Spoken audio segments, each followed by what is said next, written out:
Hello, everyone. My name is Jetsa Serna, and I welcome you to the SOS conference. We are kicking off with Frederic Ameye from Ampere, who will present centralized EE architectures, ensuring security and safety in hyper-converged SDVs. Frederic will delve into the security and safety challenges of integrating multiple functions into a single chip and share his insights on addressing potential vulnerabilities. His extensive experience in cybersecurity for defense and medical sectors makes him uniquely qualified to tackle these critical issues. So let us give a warm welcome to Frederic Ameye, and the stage is yours. Thank you very much, Isabel. And good morning, everyone, and good afternoon, wherever you are. And thank you to all the organizations that is volunteering to run this conference. So I'm Frederic Ameye from Ampere, a company who hosts most of the engineering, software, and manufacturing workforce of the Renault Group. And today, as Isabel said, I will give you some insights of the future challenges and perspectives of next generation SDVs, which I call hyper-converged SDVs. I will voluntarily get some very technical points at some times, but we'll take a step back to give you some higher level picture also. So don't leave too early when you see too technical stuff. Uh, so I have a background in electronics engineering, in fact, micromechatronics. I've done 16 years or something of software development for non-profit organizations in the cloud and data science spaces. 5 years working for government on intelligence embedded systems, and 2 years working on industrial and class 3 medical devices. Class 3 medical devices being the ones that are most safety critical, basically.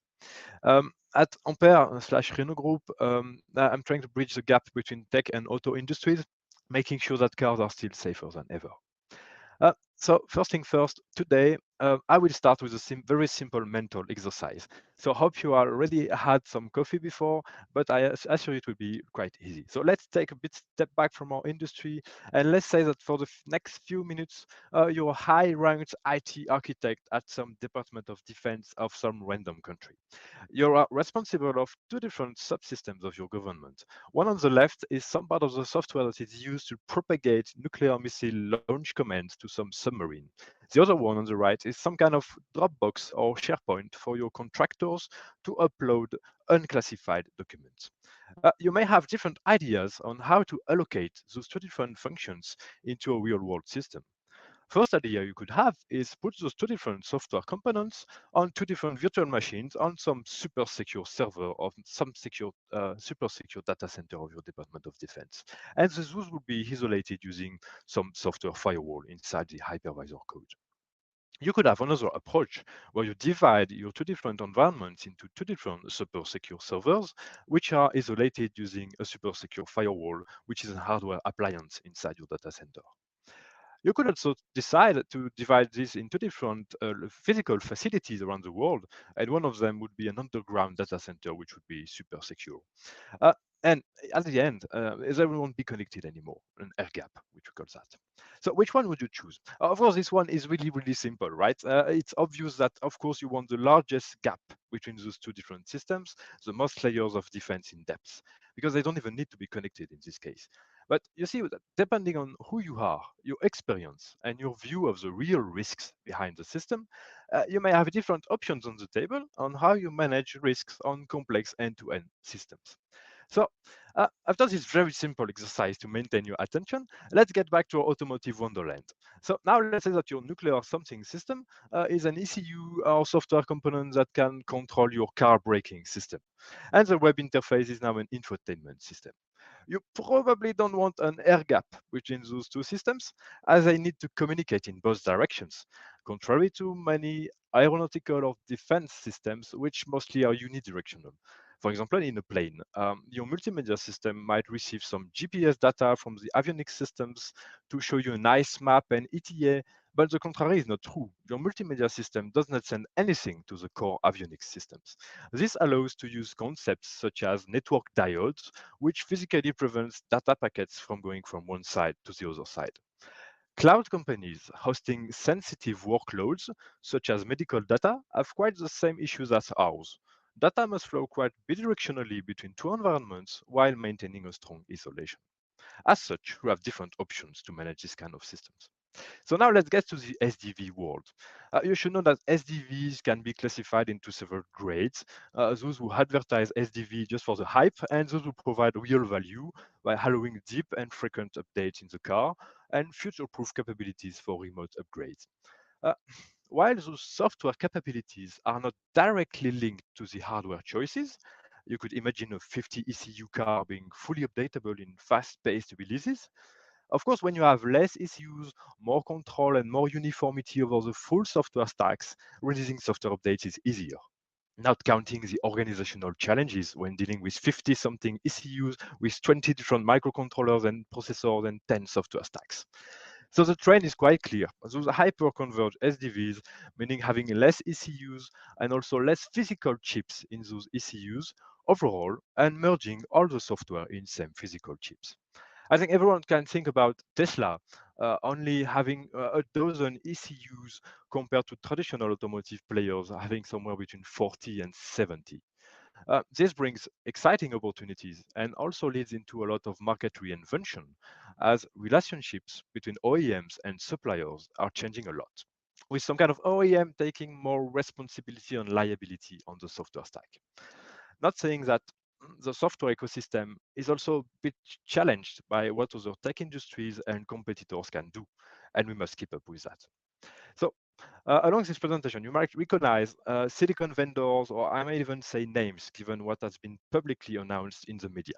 I'm a technical guy, and I'm not tied to any of those companies in any way, or just have no interest, nor Ampere interest in pushing for or against any of the solutions. And many of them already know me for helping them understanding better those topics. So now let's just share knowledge without any finger pointing or just for the sake of learning altogether. So SDVs, great opportunity to ship cars faster, to reinvent the way we make software flexible, reduce costs, and even in some cases, reduce weight and optimize energy efficiency.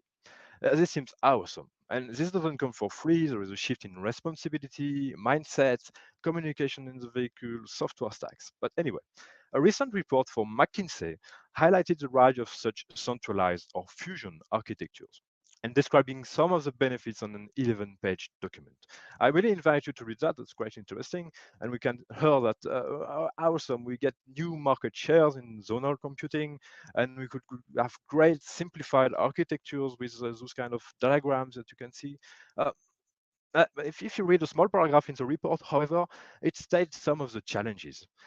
You can read that fusion chips require higher technical complexity, for example, validation efforts, to guarantee freedom from interference. So for today, let's focus on those challenges. Ensuring the car is safe and secure in hyper-converged SDVs. And the overall picture is, with hyper-converged SDVs, we're also merging functions that were traditionally very isolated from each other and now are getting more and more interconnected. Uh, those functions might have mixed criticality, for example, merging an infotainment system compared to a braking system. So now we are progressively merging all this towards mixed criticality systems on chips. Um, this is a typical architecture of a car nowadays, so the one you can find on the road today, the latest one from Renault or other OEMs. This looks like a bit like a layered architecture where you try to distinguish different areas of your EE architectures depending on the exposure and the level of safety criticality.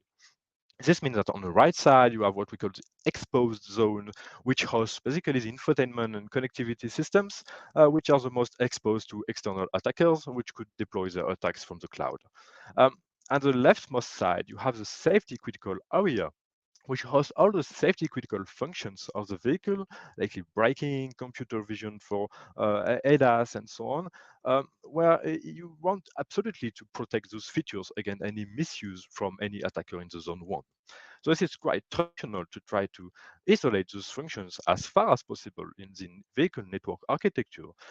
And we have seen in the past rising those concepts and having more and more introduced in between those kind of interface zones where you have, depending on people, gateway, proxy, DMZ, those kind of quite similar concepts, which basically tries to avoid the zone one attacking the zone three, which means you will do network packet inspection, trying to do access control as far as possible, trying to detect attacks using IDS techniques, and so on, which is also rather typical to cars that are on the road today.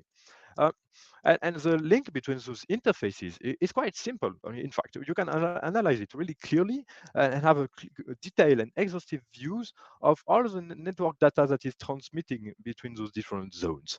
This means that as far as you have, for example, this Ethernet link between zone 1 and zone 2, you quite know what is expected to be on on those network packets, and your interface zone is able to directly check that the communications between zone 1 and zone 3 are actually legitimate, and that no attacker is trying to exploit any vulnerability in some lack of access control or vulnerability in some networking code in the zone 3 ECUs. Uh, this means the analysis is quite simple, and for an attacker, it's quite difficult to try to exploit vulnerabilities in the full systems. Let's take the example of some malicious user-downloaded app in the Android infotainment systems that want to trigger emergency braking in the safety-critical ECU right there.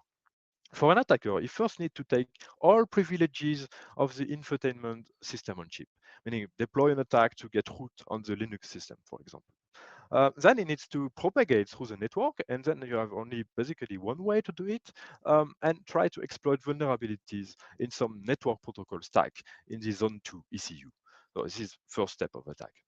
Second step of attack is trying to do exactly the same, but towards the Zone 3 ECU. Again, finding a vulnerability in some networking code or bypassing some ACL, which were not correctly controlled at the system level. Finally, it could trigger the emergency braking functions.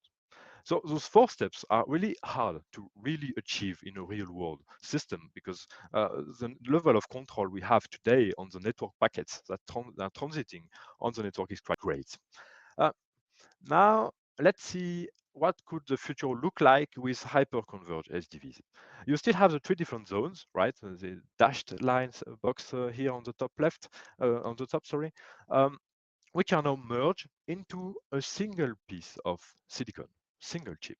Before you had three different SoCs, three different pieces of silicon, and now you are merging everything into a single part, which means you still have your different systems. So the infotainment system here and your computer vision system here that is trying to detect a pedestrian on the road to trigger emergency braking, for example. But now everything is, for example, under the control of an hypervisor, meaning that the infotainment system is a virtual machine, the embedded vision is some kind of a virtual machine or hypervisor process, and everything is on the same hardware. Which means now you are not only sharing the communication data between the different worlds, you're also sharing a whole lot new components that you didn't share before, which means, for example, the hypervisor code, the cluster, core cluster, microarchitectures, or some various hardware IPs that are present into modern SoCs for accelerating workloads, cryptography, neural network, GPU, DSP, or management IPs put here by the semiconductor vendors that you don't really know what they do, or it's quite difficult to exactly define the access they have on the privileges of the system. Which means that now your attack surface look like that. Which is really hardcore for security and safety engineers to try to assess exactly in much more details and exhaustive view what could go wrong on this kind of systems. Anyway, let's take again this kind of architecture and let's try to map existing attacks that we've seen in the wild and try to trigger the same emergency braking from the malicious infotainment system. First step of attack. Uh, let's take the full privileges on the infotainment virtual machine. Here, a small video of an example of a security researcher team on a Tesla Model 3, which just took the Wi-Fi connectivity of the Tesla and did exactly that. So they took all the privileges of the infotainment execution environment inside the Tesla HPC. So first step of attack, you took the control over all these blocks here. Second step of attack, you need to find a way to escape from this virtual machine to try to trigger malicious behavior in other virtual machines or other environments in the system. You have multiple ways of doing this. I won't dig into the details, but I here gave some examples of different CVEs or attacks that we have seen in the past in other kind of industries. But basically, you have different ways. You can find some low-level firmware like ARM TFA to try to do lateral movement in the system and compromise other virtual machines, or you can try to do lateral movement using some of the hardware IP, which run basically firmware and try to exploit vulnerabilities in the way firmware are done in those kind of acceleration IPs to also do lateral movement. For example, recently in the Apple products, you had a flaw in a GPU, which is called leftover locals, which helped people escape from some sandboxing area of the Apple chips and do malicious execution of code, basically. So those kind of vulnerabilities, you will notice that before, in the old architecture, we quite knew exactly which kind of vulnerability we would have. So memory safety vulnerabilities on the protocols, permission bypass on the different services on the service-oriented architecture. But now, the attacks are much more creative, much more complex to analyze. So this is really getting difficult. But then after those two steps, the consequence is that the attacker is able to use the privileges of some embedded vision virtual machine to trigger safety-related consequences, like triggering automated emergency braking at full speed on the highway with someone behind you. So now maybe your car won't explode, but still you could have really critical safety-related consequences. This means that the risks are getting blurrier and harder to assess, which require very much complex multi-partner analysis of a wide variety of components.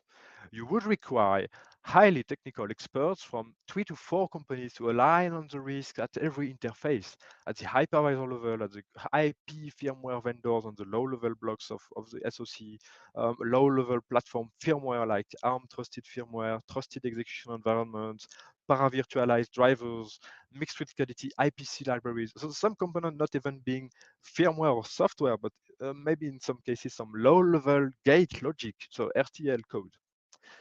I'm not saying all of this is not feasible, but the amount of expertise and workforce which is required is just phenomenal.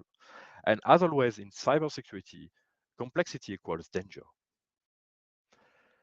So we had some fun with discussing with high-level architecture. So now I will skip to the most technical part. Let's see the different market approaches to those kind of issues. So the semiconductor industry is trying to address the car market, and they come from different backgrounds. So some of them were doing servers, other ones were doing smartphones, and now we can see that cars are much looking like smartphones with a data center somewhere under the hood. So trying to do a hybrid between all of this, and you really see that because those concepts are driven from different business histories, basically. So I tried to classify those different approaches in 4 different market approaches, which are not ranked in any order. So I will let everyone do its own assessment. It may not be exhaustive. I may have, and you also may find some variations of those kind of approaches. But let's see the overall picture. First one, which is the most known, I think, is a fully centralized hypervisor-centric isolation, which means you have one big SoC with many cores, 15 Cortex-A cores, for example, and you run everything inside the system under the hypervisor control. So you have one big hypervisor spanning over all the cores of the Cortex cluster, and then you allocate your different software functions as virtual machines or as host processes of this hypervisor. This means you have a lot of stuff that is shared among the different mixed criticality virtual machines. For example, this one is responsible for running Netflix or YouTube on the IVI, and this one is responsible for processing the camera data to detect pedestrians on the street. And this one might be responsible for braking in an isolated environment.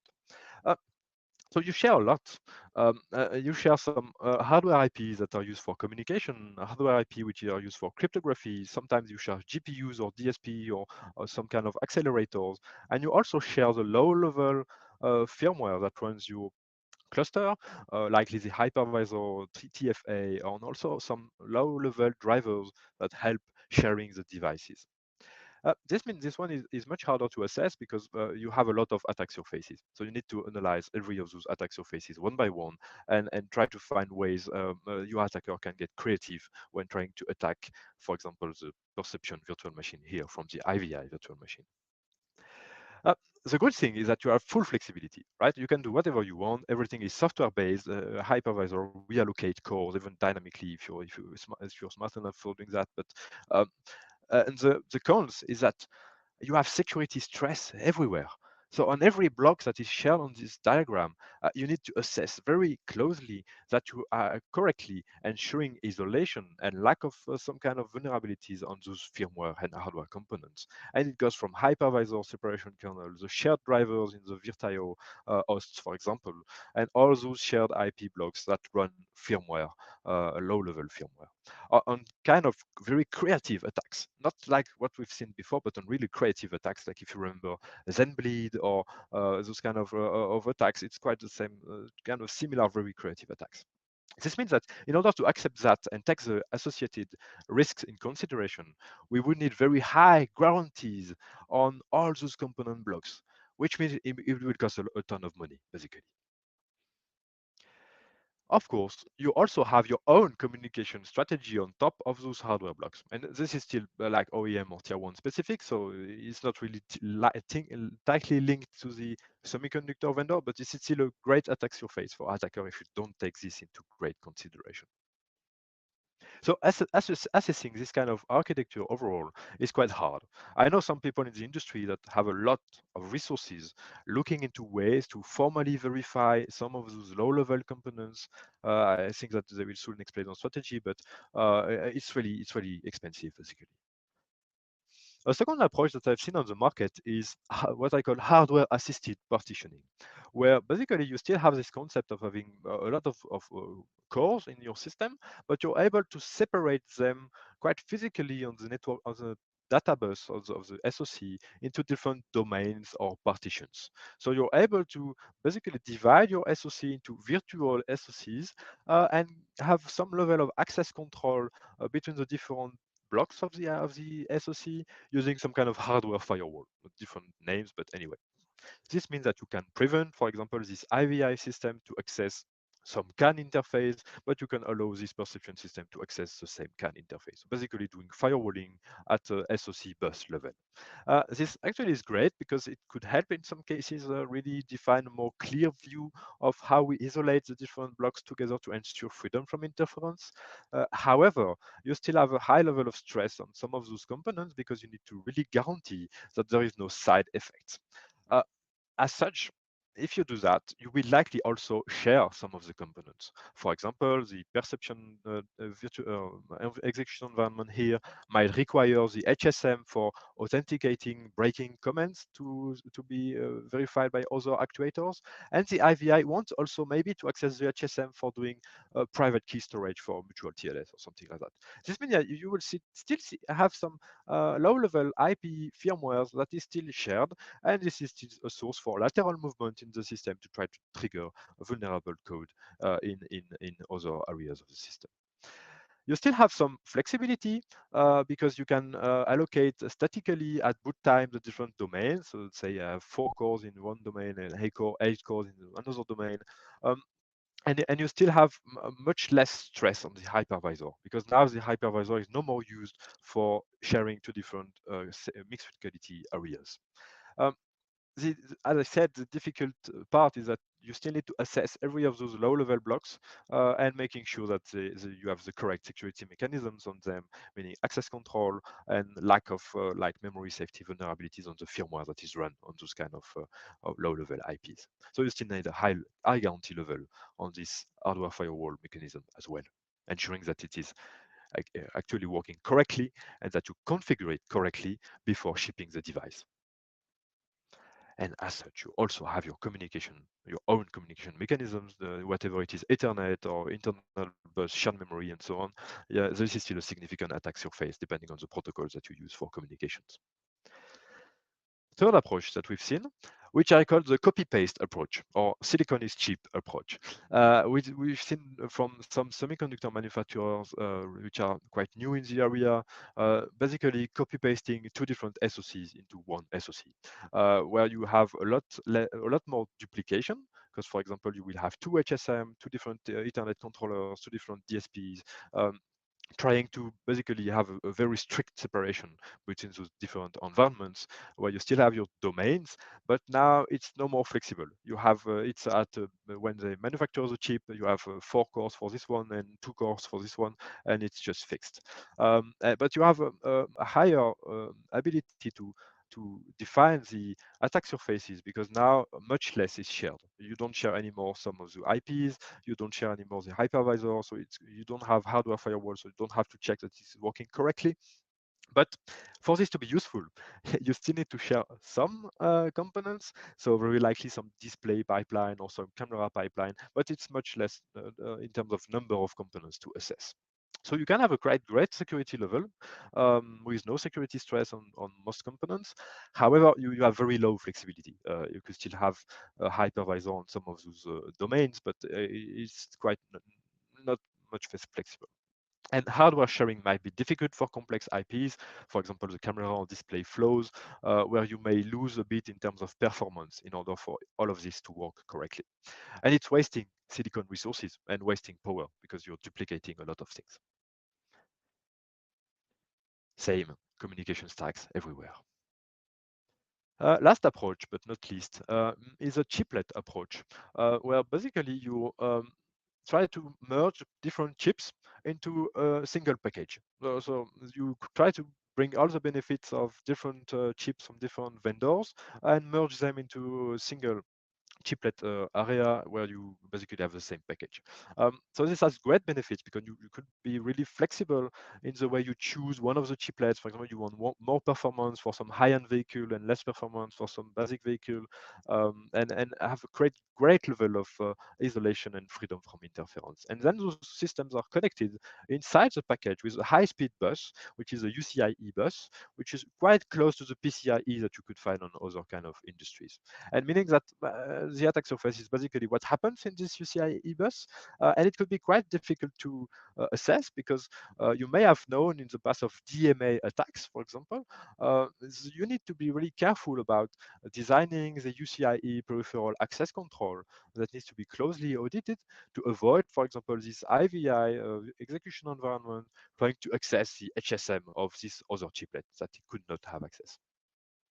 You need also to define the host device roles, how to authenticate chiplets together to make sure that nobody does denial of service on this by having a malicious device in the car.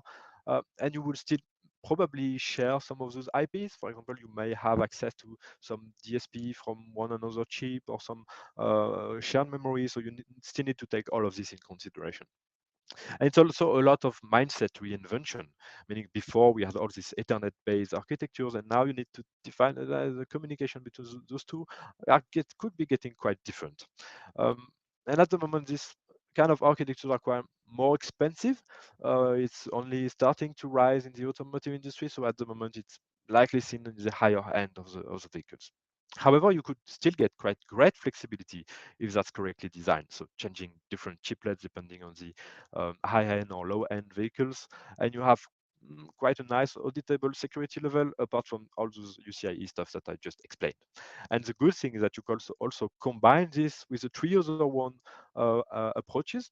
Well, we might see some areas where you still have the hardware firewall here, you can still have hypervisor, so you can quite combine everything.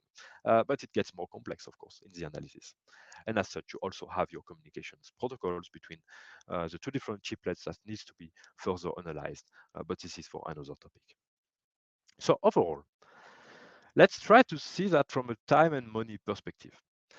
You may think before that you will achieve cost reduction by centralization, meaning you have less components, you have less wiring, it's maybe more simple in the software allocation and EE architecture. But then you may take into account the cost increase due to new security mechanisms to put in place, new audits, new certification, and complexity increase. So maybe you will be very happy at the beginning, but then at the end you will maybe summarize all the costs, and there will be an offset between what you think you would save and what you will really get at the end. So you will need to choose wisely what we do and understand the risks. As far as we know the risk, you can derive risk analysis, try to understand risking and so on, but just be careful that upfront cost reductions may kick back later as hidden R&D and operational expenses during the life of the device. So now that I've explained the problems, let's see some more about the solution space. Will still be a bit technical. Uh, So let's say you're inside one of those big hyper-converged system on chips. You have two different execution systems, execution environments on the left. One is an infotainment system, and the other one is some safety critical code having the privileges to send automated emergency braking message to the actuators somewhere on the left on the network. Uh, they share a network interface and they share an embedded secure element or HSM. For the infotainment, the HSM is used to store some mutual TLS private keys, and for the AAB system, this is used to store some key material to sign the AAB signal before sending it to the actuator. The system on chip is at the state of the art of on-chip firewalling here in pink, with bus level firewalling allowing the HSM to know which execution environment it interacts on a transaction. The HSM has some software component to parse configuration descriptors sent from the execution environments, some ACL management code which segregates the key material depending on which execution environment requests to use it, and some key material storage. There might be some MPU to isolate the two different software components. It's ISO 21434, great. But this HSM firmware is actually a carryover of a previous product that didn't do mixed criticality and hence did not consider descriptors being malicious, or considered it, but software techniques didn't went far enough given the new risks. Or risk analysis was incomplete because we're humans. And it's 26262. Great. The supplier considered FFI from a time and memories perspective, but hasn't assessed that the descriptor parsing code could be non-cooperative. And my HSM is running a common criteria EAL17 operating system. Yeah, EAL17. Great. This certification might have checked the separation logic that between apps is working correctly, but the target of evaluation did not consider the descriptor parsing code, which can transmit malicious data to the ACL management component and still get access to the cryptographic material. So, well, because here we're missing some of the building blocks to ensure the full security of this overall system, an attacker is able to craft malicious parsing code, configuration descriptor, sorry, being sent to the HSM, working fine. We have bus level forwarding, but this is allowed. And the descriptor parsing code contains either a logical or memory safety vulnerability, which allows to bypass the ACL. And then the attacker from the infotainment app could get access to the AEB key material and send malicious AEB commands on behalf of this SLB system. Of course, it's an overly simplified example. Real-world systems are much more complex, much more difficult to analyze, and thus much more difficult to protect. But don't fall into the trap of thinking, oh, this operating system is EAL17 or SLD, nothing can go wrong if an application is flawed. In fact, it can go wrong because we have so many other ways we can mess up in a lot of terrible ways when doing IPC to different components, even when having FFI, let alone target evaluations that are not exactly what you would be expecting in your threat model. So while processes are clearly an inevitable and legitimate way to ensure that we have harmonized and followed practices, they need to be applied at the correct level to be really useful. So when dealing with a system of subsystems with many components from various vendors are involved, it gets quickly complex. Nothing's impossible, but you need to have a really clear overall picture of your software architecture. So you might say again, I'm not only talking about problems and not solutions. So let's say now that we put two network interfaces on this system instead of one, and each execution environment gets assigned its own MAC address for communicating on the network with no possibility to spoof it at the software level. So now the infotainment app, let's say he gets access to the AAB key material, but when he wants to send the command on behalf of the AAB systems, If you have proper access control in your system, done in a switch, for example, at system level, then the attack is no more feasible. No SLB consequences anymore.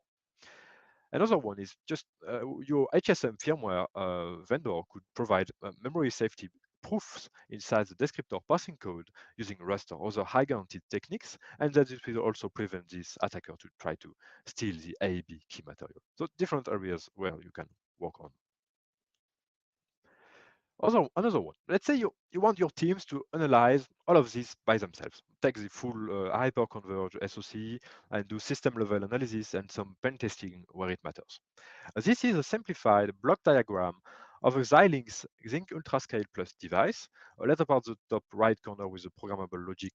This is very much look like your typical system on chip architectures for modern cars. I took Xilinx as an example because they are the only ones having some great detailed public documentation. So thank you to share all these documents. It's really helpful. But what I will say on this slide is valid for every modern SoC manufacturer. Now, take that. Map your safety critical and non-safety critical workloads into the different cores. Identify the different logical ways it could go wrong. Involve your hypervisor vendor, the people that write firmware for the GPU, embedded secure element, whatever platform controller, untrusted firmware, and ask all those people to prove that their code is behaving functionally correctly and is exempt of memory safety bugs. Take now some more months to identify who has a responsibility on which parts of the design. Add a few more lawyers to define who takes liability in case of an issue. Let's do that. Anyway, having those informations early in this development cycle help identifying first obvious attack passes. But then you will need to be exhaustive. This could take at least 1 to 2 years with a team of, let's say, 20 expert people from 3 to 4 companies to analyze all of this cooperatively. Do you see this scaling to all OEMs and SoCs? Do you see this being exhaustive enough? Would you think AMD engineers at their time would have thought about ZenBleed, or Intel about Meltdown, or Qualcomm about famous TE vulnerabilities in 2022 on smartphones? Yeah, it gets quite complex, right? So another approach, product certification. I said before, process certification helps to some extent. A low level of certification may often leave behind some important aspects, and defining the exact target of evaluation can be difficult. And in some cases, the process is to be done again after each change of the software stack, making this a bit slow. As said before, for example, having a bulletproof common criteria operating system, while being clearly a demonstration in quality, let me be clear, does not prevent you from creatively shooting in your own foot in 100 of other ways. So this approach can be dealt with some parts of the system, but at the system level approach, at the SoC level approach, it might be much more difficult. However, I think that having an harmonized product certification might be helpful to avoid too many people wasting money doing the same thing slightly differently in different areas of the industry. Let's take an example of what it could like. I took the example of one of those architectures because I won't do it for everyone. It will take 6 hours if I do that. And also because this one is easier to want to assess because we don't have the hypervisor in the critical path and we're not sharing CPU clusters. So this is more easy to do. Uh, so if you want to have some kind of a product certification that would be applicable to a broader range of solutions from different manufacturers, you need to define some kind of a target of evaluation. So let's say it would take into account that I want to be system level operating system and hypervisor agnostic, so no upper layers of the system. I want a semi-formal proof of correctness in this hardware firewall behavior at the gate level, RTL level, plus at the firmware level for what's configuring this hardware firewall. I want some level of insurance against misuse of this hardware firewall, so tooling in CI/CD for checking the configuration, negative testing, and so on. I want also a level of proof on all the shared SoC IP components with memory safety guarantees and also SEL testing to check that the hardware firewall is getting correctly working, and an harmonized pen testing strategy. So this would be an idea of some kind of a framework that we would need to have a great overview of what a product certification would look like for such components.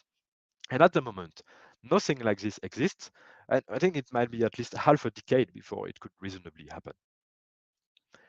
Another approach, software quality. You may have heard that governments and security agencies want more memory safety guarantees in the critical software that drive our societies to get rid of more than 70% of the most critical software vulnerabilities.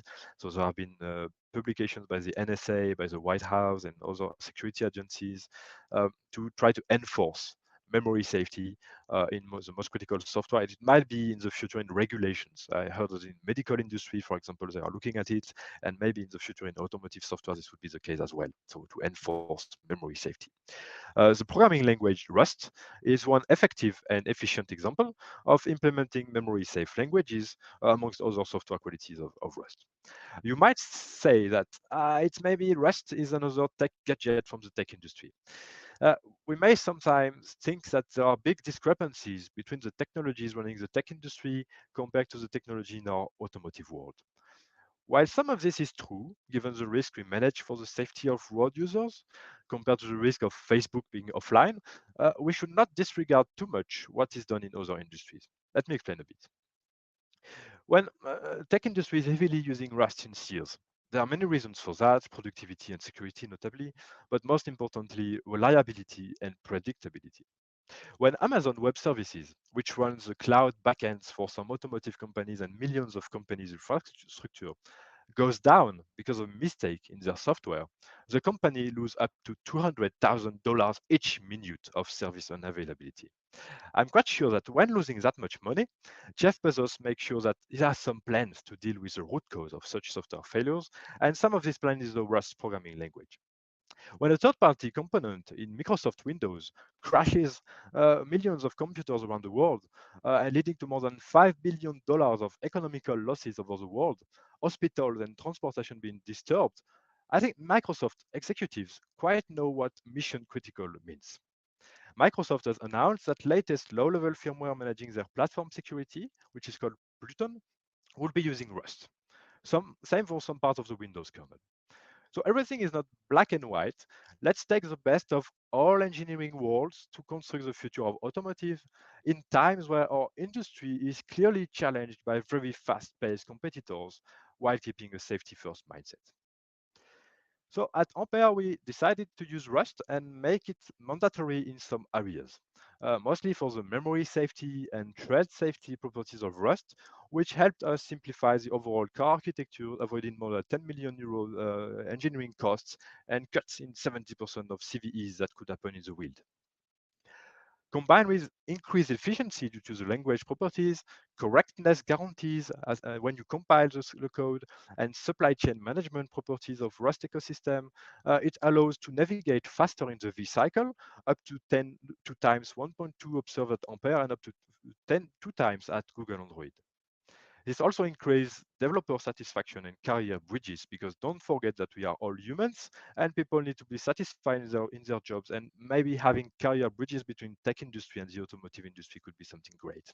So I won't dive into the details of the Rust strategy of Ampere. I did a lot already on other conferences, and hopefully those ones are freely accessible, so you can just flash it and saw them for more details about the reasoning behind the strategies.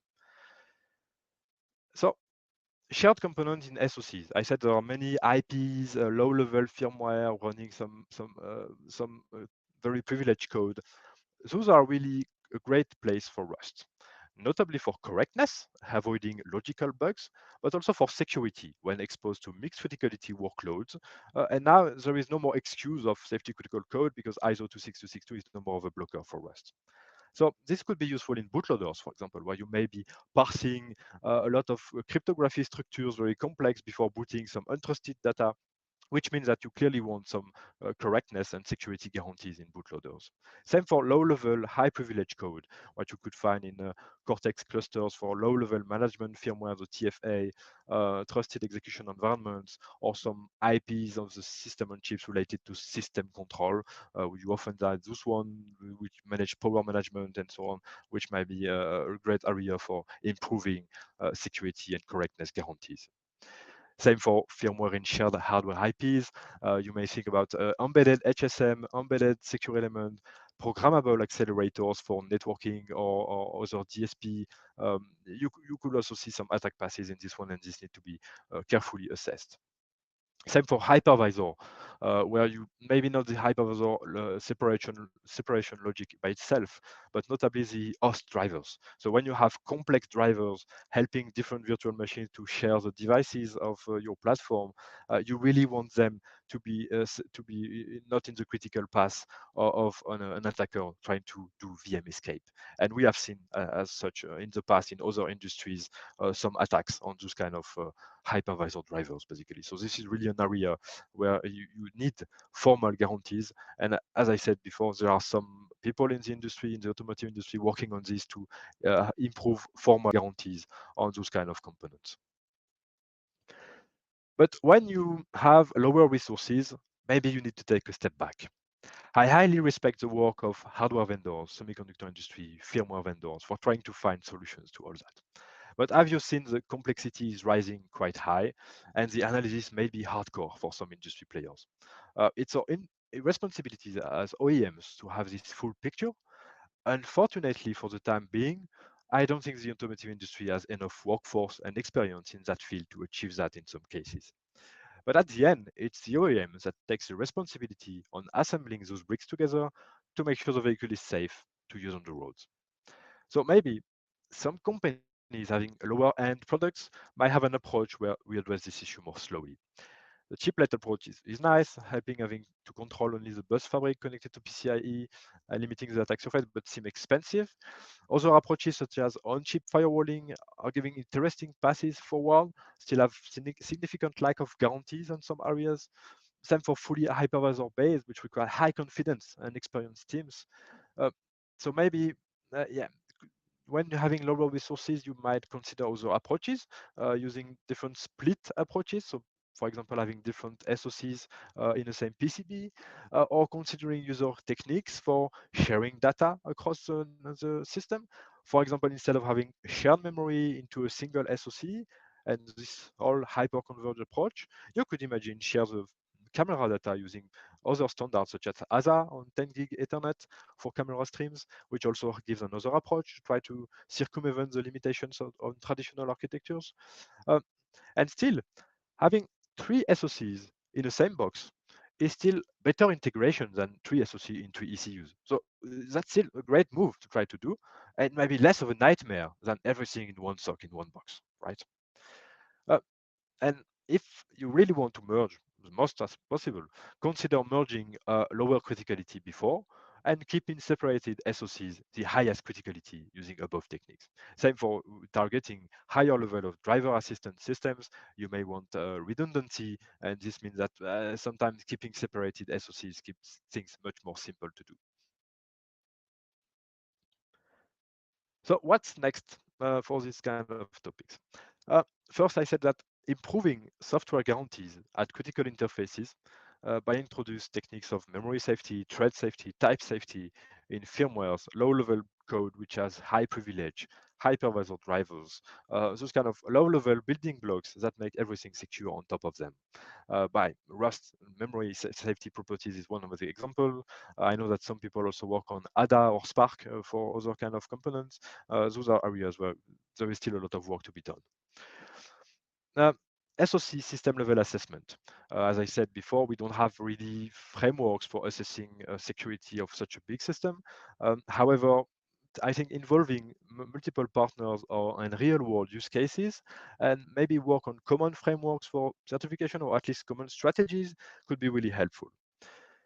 And more than standards and certification, we need to continue to share industry-wide best practices to assess the safety of hyper-converged SDVs. And I think that's what those kind of conferences like today are about. I really thank you very much for this, for you listening wherever you are in the world. And I'm really happy to answer any questions either by email or in the lounge just after this talk or throughout the day. Thank you very much.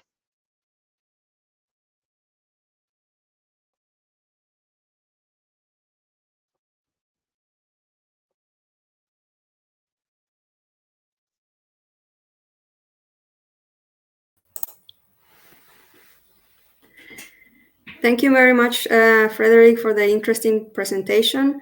For the attendees, he will be available at the lounge and he will be willing to answer your questions there. All right. Thank you very much.